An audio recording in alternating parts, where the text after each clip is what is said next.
Ooh. All right, well, we are going to try and have this panel now without any hiccups. So, hello everyone. Thanks for coming, even if it is a couple of minutes late. This is the first panel presentation for the 2025's That's Windy City Keyboard Meetup. My name is ThereminGoat. Today I'm going to be giving a presentation on how consistent switches are anyways, kind of discussion on switch variance, or cherry picking cherry switches, if you will. But for the fortunate among you who do not already know who I am, my name is ThereminGoat. I've been a mechanical keyboard enthusiast since 2017, a switch collector since 2018, and I've been writing long form and short form switch reviews since 2019. Here up on the screen is just a screenshot of my website, ThereminGoat.com, where I publish all of these. In addition, you see there's shorts tabs at the top, and all the way on the right, I post stuff regularly to Reddit, Twitter, Instagram, GitHub, the whole 9 yards. And so if that's not sufficient proof to you that I am in fact able to talk about switches for 30 straight minutes uninterrupted, I figured I should flex my switch collection since I was not able to bring it here today due to a bit of an injury on my part. So without further ado, my switch collection, or at least as it existed back when I started in 2018, started collecting switches back in 2018. I had freshly gotten off buying my very first keyboard, an Obbins and Pro V2 with Gap Browns, and I knew that I was going to buy another keyboard, but wanting to be a discerning switch collector, I bought myself a switch tester. And while this did help me round out my next set of switches for that DAS keyboard that I bought, I wasn't really set with just these. I mean, I messed around with them for many, many hours, and I thought, well, I might as well get the rest of them out there. This has to be the majority of the switches that exist, and at that time in 2018, that was actually the case. So the thought of, why not just collect the rest of them, popped into my head one day in 2018 and has haunted me ever since then. And that persistent nagging thought in the back of my head is what has led to at least a recent photo of my actual collection. For perspective, I at 6'3" am standing on my couch taking this photo. This is about 10 feet by 6 foot. And this is actually an old family photo. So this was taken on March 11th of this year on the anniversary of the website. And while it says 3,500 switches, which are about what are in the photo, as of today, I have a unique count of 3,691 different unique keyboard switches. The majority of which are up here are modern, so MX style switches produced from 2014 to present, though I do have some special subsections of Alps, pre-production prototypes, and then full historically relevant sets, things like your Zelios, Stelios, Holy Pandas, the whole 9. So in addition to the fact that I like to sort all these by brand and then by type if possible, as a reviewer and as a collector, I'm constantly focused on how I can differentiate these switches from one another. There's lots of orange switches, lots of black switches. What makes one switch distinct from another? And while that has been a long-term goal of mine, as a reviewer to try and carry that out, it wasn't until 2022 when I was really able to actually do this in a quantified numerical manner. And I was able to do this through the use of a force displacement tester. This machine, it was gifted to me by the CEO of Drop in 2022. No strings attached. It was a very kind gift on their part. The only request is to make force curves. And this is a force curve for a Cherry MX Brown. This is the purest, most mathematical representation of what a switch is, how it feels under your hand, and how it performs. Since 2022, though, I've not just collected one force curve, I've collected quite a few, and then I host them over in my GitHub here, in a force curve repository. To date, I have a little over 1,800 different force curves for a little over 1,600 different switches. And these force curves and these mathematical representations of switches are going to form the basis of the rest of this talk, though I realize that quite a few of you here, even if you have read my stuff, may not necessarily interact with force curves. So they might be a little bit foreign to you looking at them all the way up there. So the first half of this conversation is going to be, what even is a force curve? What are we looking at here, and what are the things that we can get out of these? So this is a force curve, as I had said before, of a Cherry MX Brown. And at the purest, most simple form, a force curve is a plot of force versus displacement. This is saying that at any given point in where you're pressing a switch in, this is the force that's being pushed back onto your finger. If we were to take a Cherry MX Brown and push it only halfway down to about 2 millimeters, we would be able to read all the way back on the plot that you'd be feeling something that's about 40 to 45 grams of force. However, that's the most simple way of looking at force curves. There's also some macro scale trends that we can pull out of them. All of us here probably know that Cherry MX Browns are tactile switches. And you might be able to have also gathered that, even if you didn't know that already, by the fact that there is a sort of spike and then dip in force. This is a tactile bump represented in a mathematical form. Equally, clicky switches also have tactile feedback, but they look a little bit different. And if we look at like a Kale Arctic Fox switch here, it's a little bit more round of a bump with a sharp drop off in force on the back end. Linear switches, obviously, have a linear increase in force, and so their force curves look, well, like straight lines. And we're going to stick with linear switches, not because I think we're incapable of talking about tactile or clicky switches. They are the easiest to learn how to read force curves with. So with that, there's multiple different lines on this plot. So we've already talked about the numbers and how you can, at a macro scale, identify different switches from one another.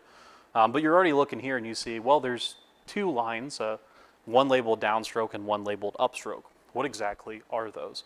If we think about a switch at rest, its stem is sitting all the way at the top, your keycap's at rest, and when you press that keycap down, you start the downstroke motion. You're pushing the stem down into the housing, and at the end it reaches the bottom housing where you can't press it in anymore. This is what is known as the downstroke. This black line that goes all the way across this graph here is the mathematical representation of that. And since it's starting at rest until the switch is all the way depressed, your downstroke curve is read from left to right. This over here is your starting force, and that's how the stem increases in force as it goes towards the bottom out. The upstroke is the opposite action of that. You start at the bottom and you release the stem and it moves all the way back up through the top. And so upstrokes naturally are read from right to left. You start all the way at the far end, and this is the force as your stem returns back to its resting position.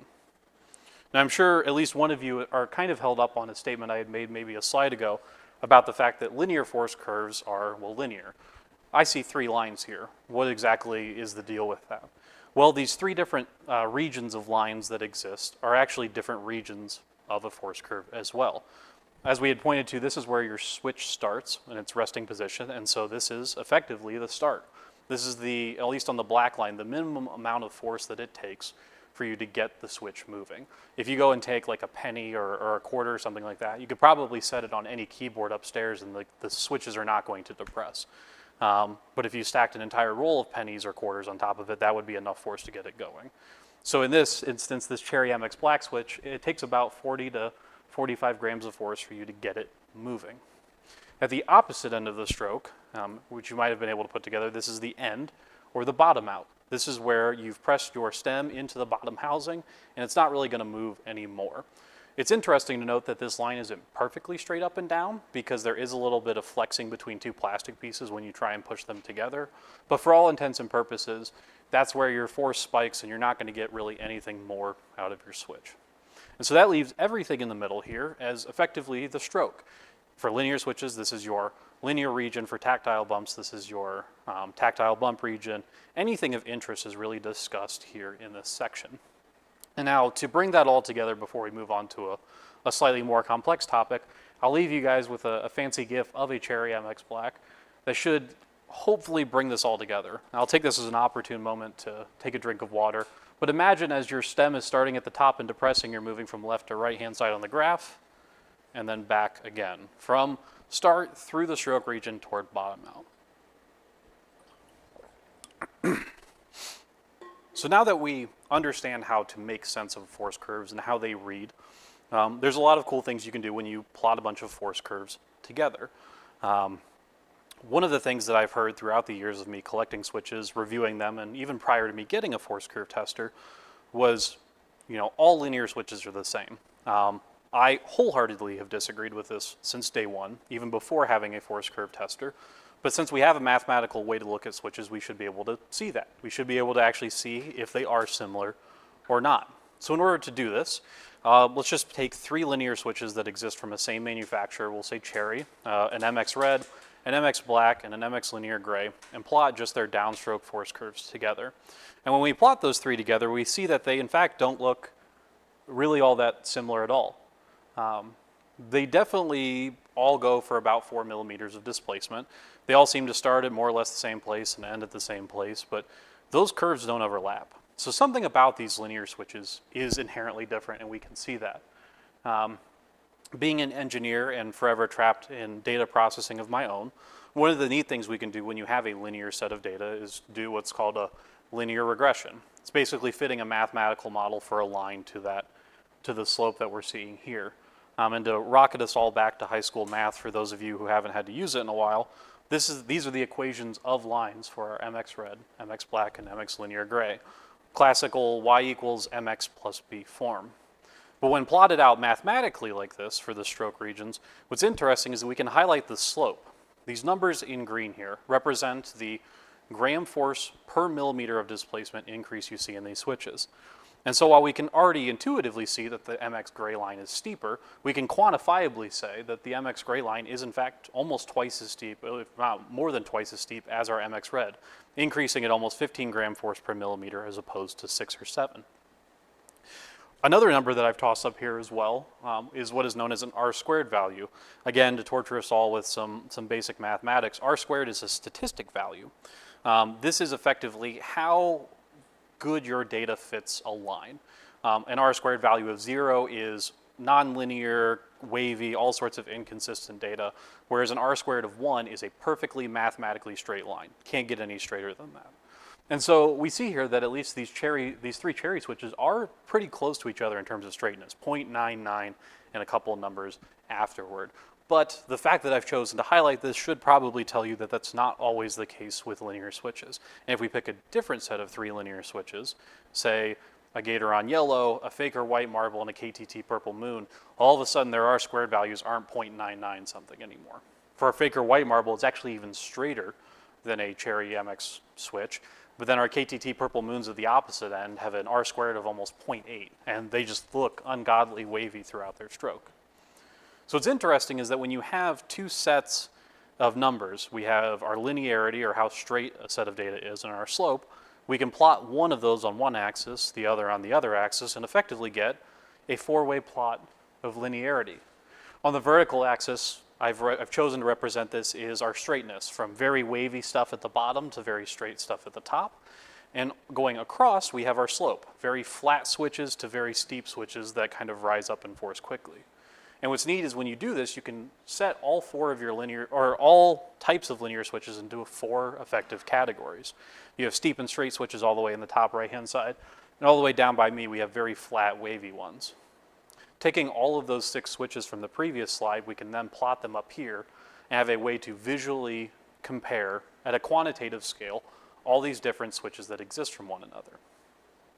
This is the first time anyone's ever done this, and I've actually written this previously. This is based on some of my old work on differences in linear switches. I'm sure at least one of you is like, Goat, you said this is quantitative. I don't see any numbers up here. What gives? So at the back end of this, and it's described in this write-up, the numbers have been removed for ease of reading, but it's not just that the numbers are plotted here at an absolute scale. I've actually normalized them. So I've adjusted all of their slope and linearity values relative to the average of all the linear switches I've collected to date. So that way, when you look at that plot, the dead center where the 2 axes cross is actually the mathematically average linear switch. So when you look at this plot, we can say cherry MX grays are in fact a lot more steep in their increase in force than even the average linear switch, and a lot more. As for how many linear switches that I've collected over the time, over the last 2 years since I first came up with this project, I've processed that for over 1,000 different switches. And when you plot them all together here, we can actually get some interesting trends out. All of a sudden, switches you might say were different from one another, even the people who would say all linear switches are the same would be like, oh yeah, well, like Novel Key's cream switches are way different than others because of their all palm housings. And yet that number is almost right on top of the Gatoron X's in terms of its values. At the flip side, a Gatoron X switch, which has the nylon housings of classic Gatoron switches, is way off from our Morandi switches, which also have nylon housings. And so in an interesting way, we can quantifiably see that there is a wide array of linear switches that exist here. And for the couple of you out there in the crowd who were at KeyCon, you'll recognize the majority of this talk up to this point as I've given this before. But when I was at KeyCon, I was asked a very interesting question by one of the audience members. So each one of these dots we see here is the quantification for a single linear switch. What does that look like if you take that multiple times over? Is that always going to land on that exact same dot for 5 switches, 10, 100 switches? Or is there going to be a spread of data? Is the spread going to be really tight like this green dot here? Or is it going to be even bigger like this one here? And that formed the basis of, well, this talk that we have here today. And so in order to try and see what that sort of fluctuation we get in quantification, I've effectively just had to repeat this exact set of data many times over. In this instance, I bought 5 packs of 10 Cherry MX Orange switches from KBD fans. Here they are in their very wasteful packet of 10 packaging.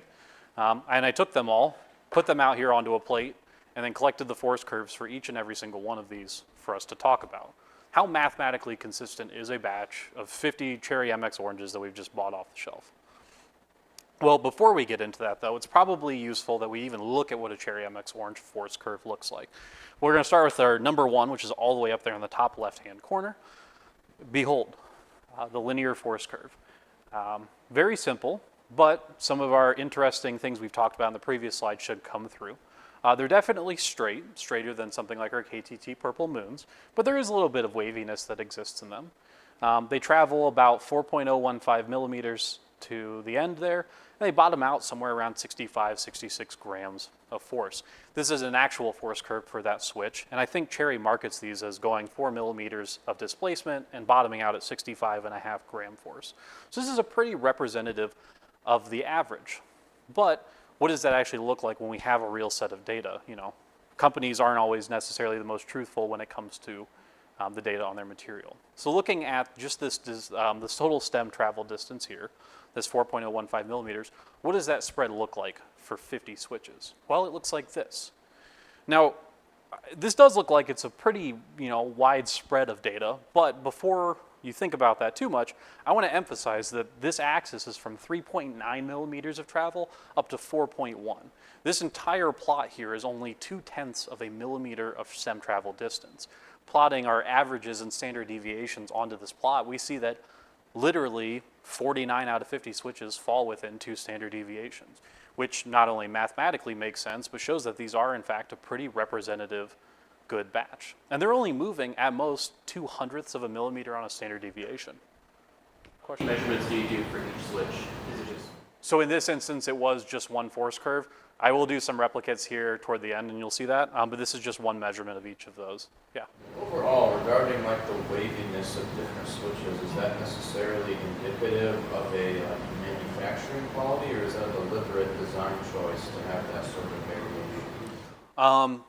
I have not seen anyone necessarily do that deliberately when it comes to manufacturing. It tends to be one of those things that kind of falls out of poor quality control. We're going to have a little bit more of a discussion on this back end about where that waviness might be coming from, but I haven't seen anyone necessarily choose for that. And part of that reason is if you think about a wavy force curve, the more wavy you make it deliberately, you start to border on tactile switches because you'll have a rise in force and then a dip in force. So there's kind of a fine line there, and I have had some linear switches before where they have a really weird, almost tactile feeling, but they definitely still plot like linear switches.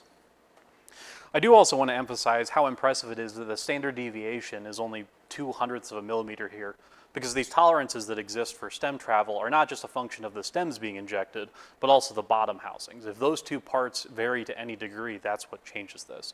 And our only outlier at the end here is little number 10, and we'll want to remember that number because that comes up. And so while this is an interesting spread, let's look at the spread of this on an actual force curve. What is that range we're actually seeing when you look at that? And it's actually only that much. 50 different Cherry MX switches bottom out between those two red lines. Looking at the other set of data, we then have our bottom out force. And again, we see it's a pretty tight spread. We have 2 outliers this time, number 26 and 35, but largely everything only varies by plus or minus 2 grams of force, or 1 gram of force per standard deviation. I would challenge anyone here to go try and find switches that are only a gram or two apart in force. You'd be really hard pressed to tell that difference. So even though 26 and 35 are like 3 to 4 or 5 grams heavier, those are still pretty hard to notice. Again, plotting those on a red line, that little area there, this little area shaded in red, is where 50 different Cherry MX switches lie. That's a pretty tight, pretty consistent manufacturing variability. And I think everyone would be a little surprised about this. However, that's not just the end of the talk. There's actually some more interesting stuff that we can pull out of this. For one, I've lied to you. This plot, for those of you who are counting quickly, does not actually have 50 green dots on it. And in case some of you didn't see Where's Waldo, there's actually one missing between number 35 and that small green dot just below the average line there. Number 36 is not on this plot. And in fact, if I rescale this, you'll see where number 36 is. It's up here. There is one of these switches, and I did not plant this. It almost feels too convenient. I swear to you, it does feel too convenient, and we'll even see more convenient when I get to the next slide. So we have a Cherry MX Orange, number 36, that's all the way out at 93 gram force of bottom out. And you're like, okay, well, that has to be like a Cherry MX Black on accident, right? Well, that would be the case, except its force curve is progressive. For those of you who are not aware of what progressive springs are, these are springs that try to exponentiate in force the closer you get toward bottom out. The thing that makes this particularly interesting is that Cherry does not sell progressive linear switches. I don't know why this exists. This is a progressive spring that must have dropped into a batch of springs that they got from their manufacturer, found its way into the Cherry MX Orange switch, and managed to find its way here, this very one here, for the purpose of this talk. Are the springs visibly different at all inside? So I haven't actually opened them to see. Generally, Cherry, so I don't know about number 36. Cherry recently has been pretty good about this, but if you get a historical batch of Cherry switches, especially vintage stuff, they are horrible when it comes to consistency. Any given board of Cherry MX Blacks from a board from the 1990s or 80s will have silver springs, copper springs, gold springs, all manner of stuff like that. So there's a possibility that this is the case. But at one, we have one factory defect. But then again, that's only 2% of the switches in this entire batch, which isn't all that crazy. Moving back to that linearity plot again, we can then plot all 50 of these after we've processed the linearity, and we see that that spread is actually pretty substantial. That's a lot bigger than any of the green dots that I would have put up there originally, and more than I would have guessed. We have number 36 as our outlier all the way down here. Number 10 is somewhere up towards the trailing end of stuff. And then I've also highlighted number 49, because number 49 seems to be a bit wavier than normal. So we have numbers 10, numbers 36, and number 49 as kind of outliers in these force curves. Plotting all of them together, we can kind of see 3 different modes of differentiation. We have number 10, which is our early bottom out in an orange color here, and it pulls up a little short at the end of its stroke. We have our progressive error, number 36, as the fact it doesn't go to a right angle, or nearly a right angle as it gets toward the end. And then we have number 49. This was the one, mind you, again, that was a little bit toward the wavier end of stuff. And the reason that it is that way is because of these 2 small peaks in force around 0.5 millimeter and 1.5 millimeters of displacement. These peaks in force, I'm not entirely sure what they are, but they've been described to me by some other people as potentially being scratch. So let me grab a couple of these other force curves from this batch, and we can zoom in and see what this scratch might be. Number 7, number 26, and numbers 49 in green, in red, yellow, and green respectively. What we see is that as we're progressing through this linear region, there's a steep increase in force and then a sharp drop off. Now, this could be scratch. How I've heard it described to me is depending on how quickly you're moving, what happens is your switch will move through a wet spot of lube, quickly into a dry spot and begin increasing in force because of friction. And then that sharp drop off is when it hits another spot of lube and then starts gliding out again. I have seen this before when it comes to force curves, but I've always felt like this could be a function of how quickly I'm doing this. I tend to collect force curves pretty slowly. So as I collect them slowly, the lube has time to keep up with the stem as you're pressing it, whereas if I pressed it really quickly, it would rocket through that and then hit dry spot, wet spot, dry spot. Nonetheless, though, it does show up in an interesting fashion. And so I've chosen this color scheme specifically because I want to differentiate these different types of switches that show up here. We have scratch that occurs after the leaf separation, before leaf separation, and then both. Leaf separation is the point at which your stem legs are still contacting the leaf of a switch. At its resting position, your stem leaves and legs are still touching. When you press it in all the way to the bottom, at some point it stops connection. And so what we see here is that we have some switches that have these scratches before the leaves separate, so maybe it's a function of the leaves and the legs. The red ones only occur at the very tail end, and then we have yellow ones that occur in the middle. So how many of these 50 switches fall into one of these three categories? Well, 12. These 12 switches all have these sort of scratchy peaks. Some are before, some are after, some are in the middle, and the numbers on each of these represent those number of those like sharp increases and decreases in force that we see. Interestingly, when you put those onto the linearity plot, I'm going to highlight them in green, we see that all of those scratchy switches tend to be the ones that are wavier. These are kind of our outliers. Well, how do you deal with outliers of, scratchy switches? One of the things that I've come across throughout my years of doing switch reviews is that as you break in switches, factory loop tends to distribute more. It starts in one spot, but after you beat them up a bit, it tends to even out and settle in its final places. So I took all 12 of these and subjected them to 50,000 actuations in a machine tester. I did not actually do that by hand.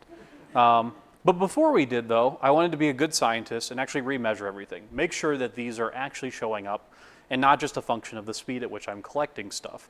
Because I've said I feel like I've seen that before. Interestingly, when you remeasure all of these, the peaks for scratch, if it is scratch, disappear for 7 of them. So maybe it is a function of how I'm collecting force curves. I don't know. Which that still leaves 5, though. 5 were still scratchy, even after having remeasured them. But I took all 12, processed them through 50,000 actuations, and then remeasured them again. And interestingly, all 7 of those original ones still did not have any of those peaks. Neither did any of these 5. All 12 of those switches, after having been broken in, lost all of those weird scratchy peaks. And number 7, 26, and 49 all of a sudden look like this. When you put that back onto linearity again, we see that almost all of those green dots shift up a little bit. They become straighter, they become flatter. And so really, I'm not entirely sure what to make of this. I didn't actually have a conclusion slide beyond this because, what is there to conclude from this? Is switch variability a real thing?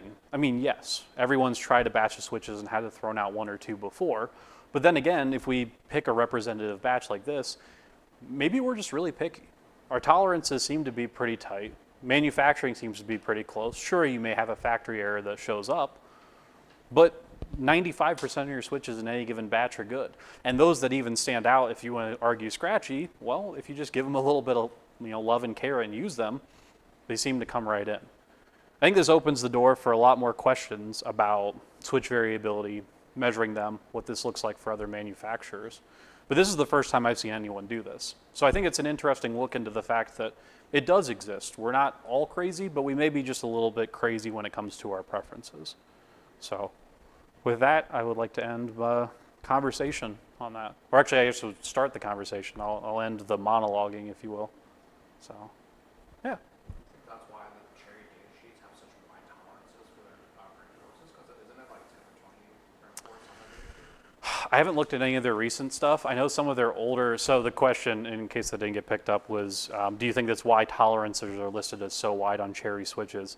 I haven't looked at any recent tolerance sheets, so I'm not certain about that. Some of their old ones did have pretty wide swaths. They'd say plus or minus 10 grams of force. I think these are listed as plus or minus 5, if I just had to guess. But, they seem to be pretty consistent regardless of whatever number that they're picking. Seems like I can hold it a lot tighter, which is great. Yeah.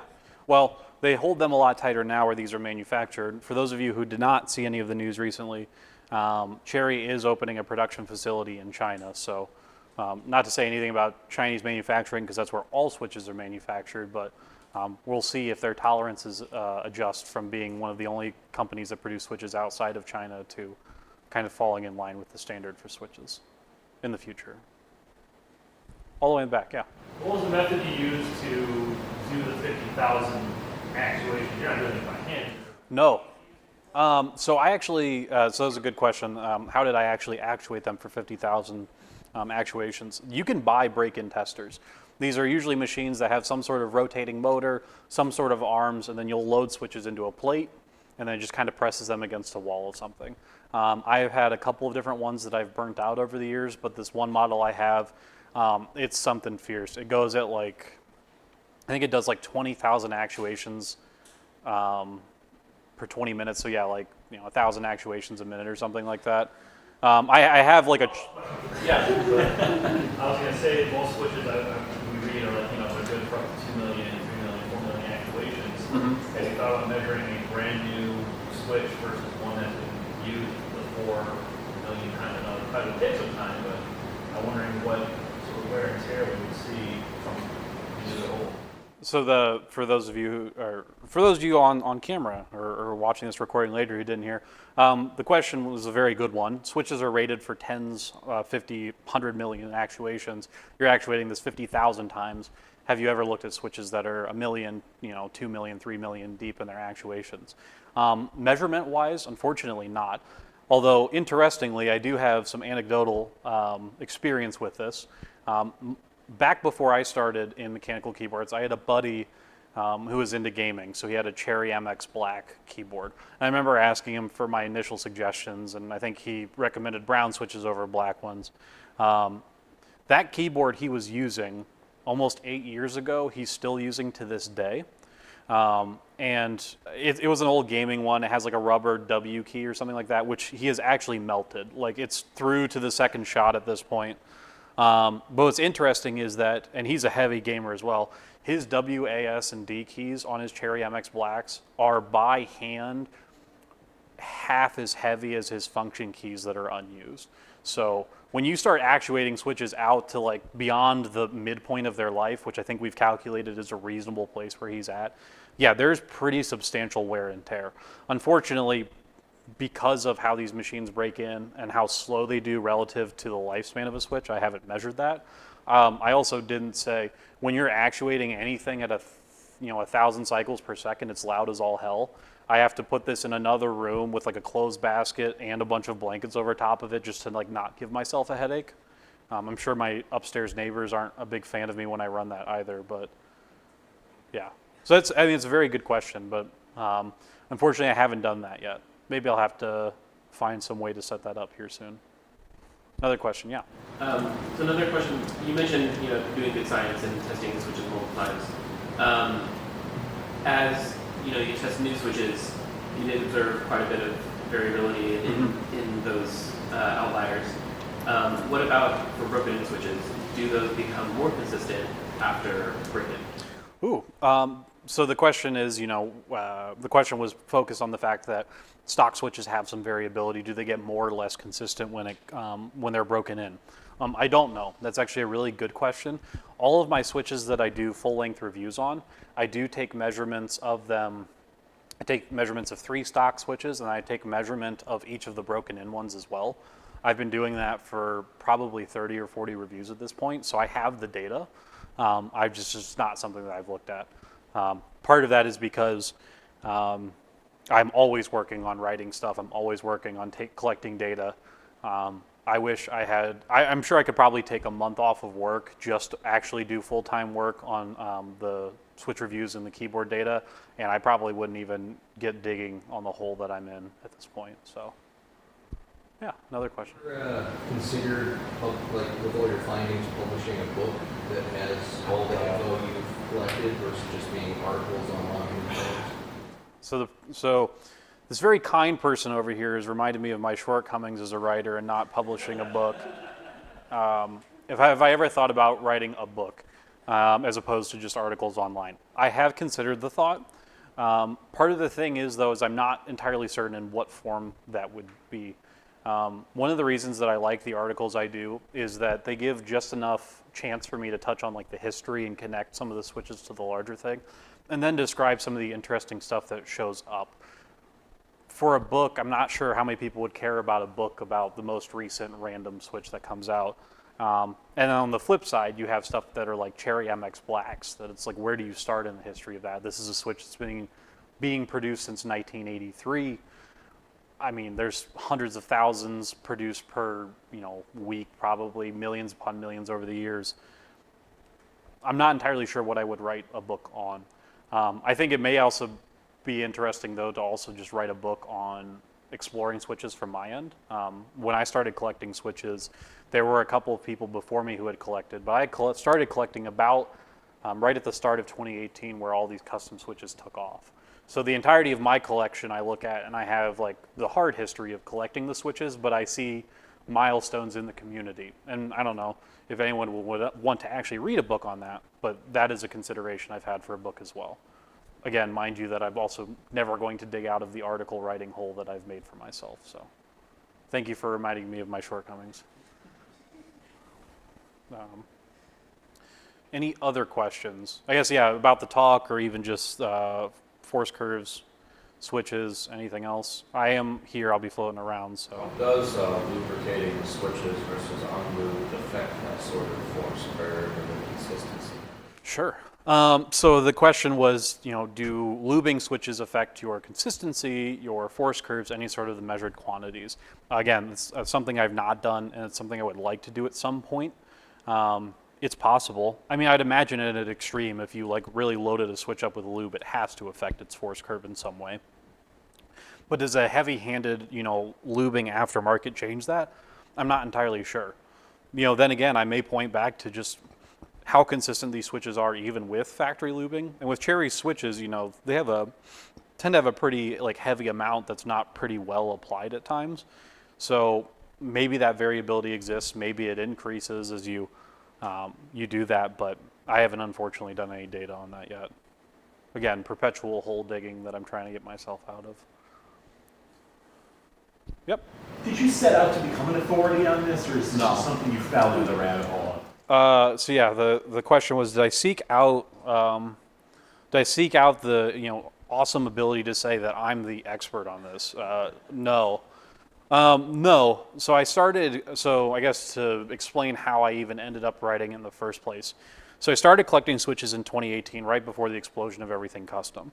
For those of you who were in the hobby at the time, this is where Stelios started. Stelios were a new manufacturer that no one had heard of at the time called TWCKM, who are pumping out portions of fake Gateron Zelios switches.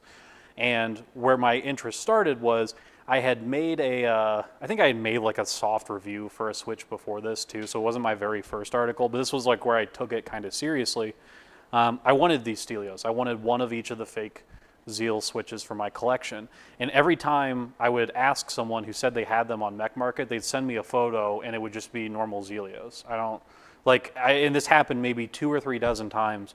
And I just got pissed off. I'm like, okay, I'm tired of having this issue occur. I'm going to write an article that says, these are what they are, here's the history of them, and this is exactly what they look like. That way, I can just post it and say, give me these switches that look like that. I posted it to the subreddit saying, here's the history, I'm tired of hearing this wrong or seeing this wrong, and people seem to like it. And so I started writing more. At the time, I was pushing them just into PDF forms into a Google Drive, and after like maybe 4 or 5 more, I had like a couple of people who were like, I'm not going to read your shit anymore unless you get a website. I remember reading one of them. So yeah, so then you get a website, and then after a while, it's like, man, I really like a force curve machine. And the CEO of Drop, who is apparently a fan of mine, was like, hey, we'll gift you one. And so every single step of the way for all of this has kind of always been just being asked for it or saying like, hey, you should do this. Even these talks. I spoke previously the year before, but Prime, who helps organize this, that started with him being like, hey man, do you want to talk? We need someone to do a talk. And so like last year where we introduced all those switches, that was one of them. I think he asked me to do this one at KeyCon a month ago. So all of this work got done in like the last 2 weeks for this. So I didn't seek it out. It's nice in a way because it grants me access to stuff that I would never have before. It's given me cool access to switches, to meet cool people in the community, given me the opportunity to share my knowledge that I've gained, but no, I did not seek any of this out. I think it might be a little easier some days if I could just sit and work on the writing and maybe not necessarily interact with everyone. Not to say that anyone in the hobby's mean. I'm just not the most social of people.